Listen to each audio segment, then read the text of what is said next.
Gilles Verdon de Vocal parce que moi, je ne lui donnerai pas parce que je trouve que le nouveau ski V-Works, d'abord, Gilles, il est magnifique. Tu sens un peu toute l'évolution technologique. Quand j'ai fait le ski test, je le compare à une Lamborghini Gallardo avec tous ces artifices.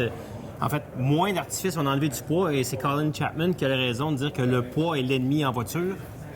Même chose dans le ski. C'est ce qu'ils ont fait. Ils ont pris un peu ce qu'on a fait dans l'automobile dans les dernières années. Si on essaie d'enlever du poids sur les voitures de haut de gamme et de performance, on voit souvent des capots en carbone pour enlever du poids. Ici, on a enlevé du poids. On a enlevé une partie de la feuille de titanal pour mettre de l'aramide et aussi faire les champs ici en carbone. Et on réduit le poids à peu près de 2 livres de la paire sur un 175, 176. Par rapport au RTM 84 que moi j'ai cette année. Le régulier.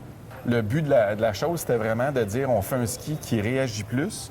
Puis qu'est-ce qu'on est capable de faire aussi, c'est de dire de prendre un ski existant puis de le mettre plus léger pour que l'incidence, quand tu le promènes avec, que tu aies encore le feeling de plus léger. Spécialement dans le pont, probablement 70 du poids vient de ce qu'on a fait en effort ici. Parce qu'habituellement, on a un pont qui est plein, qui est ajustable, donc tout le système, le mécanisme n'est plus là. Ski plus léger, plus réactif, tout en étant plus calme. Ça, faut que tu me l'expliques. Là. Plus léger, plus réactif et plus calme. Là, s'il est plus réactif, j'aurais tendance à penser qu'il est très réactif. Il est réactif, donc il réagit à l'impulsion que tu y mets. Ouais. Mais il est très calme, il absorbe très bien toutes les vibrations. À cause? Des 3 matériaux, titanium, aramide et carbone. Beaucoup de manufacturiers cette année utilisent ça, l'aramide. C'est quoi de l'aramide? L'aramide, c'est le nom commun de ce qu'on appelle du Kevlar, c'est une marque déposée qui appartient à Dupont.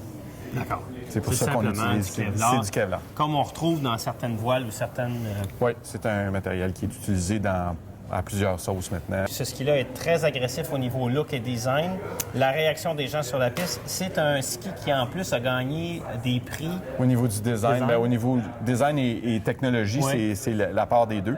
En Europe, le prix d'ISPO, qui est le show de ski international, je te dirais qu'il y a eu lieu il y a quelques semaines à Munich. Ça a gagné donc le prix... Le prix de l'avance technologique de la saison. Parce que le RTM 84, c'est la première fois, je crois, que ça avait été nommé le ski de l'année en Europe. Oui, puis la même chose aux États-Unis aussi. On essaie de faire ce cosmétique-là qui va être un petit peu intemporel. On va probablement le garder 2 ans, sans le changer. Donc, la personne qui achète ça, étant donné que c'est quand même un investissement un peu plus que les autres, on prévoit que le cosmétique ne changera pas. Étant donné son prix quand même assez... C'est parmi les plus hauts de gamme qu'on va retrouver en 2013 dans l'industrie, c'est probablement pas un ski qu'on va pouvoir tester. Est-ce que je me trompe? Non, ça va être en test. Ah oui? Oui.